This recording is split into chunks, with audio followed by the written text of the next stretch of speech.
साथियों, गुजरात में रहते हुए जब मैंने गिफ्ट सिटी की परिकल्पना की थी तो वो केवल व्यापार, कारोबार या आर्थिक गतिविधियों तक सीमित नहीं था।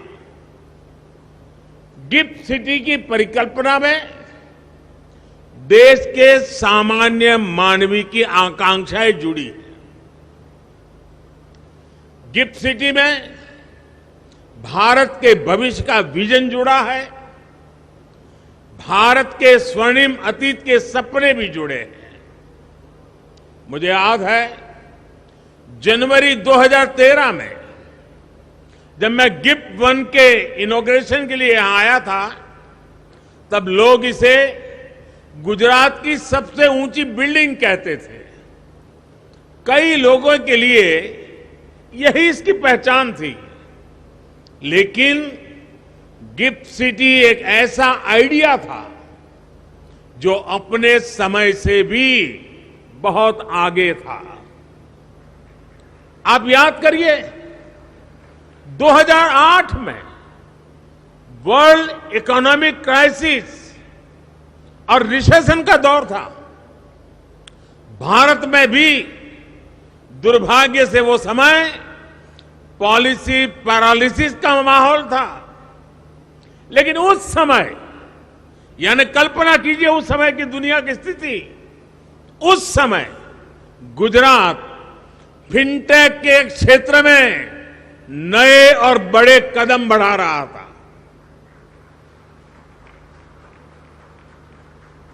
मुझे खुशी है कि वो आइडिया आज इतना आगे बढ़ चुका है।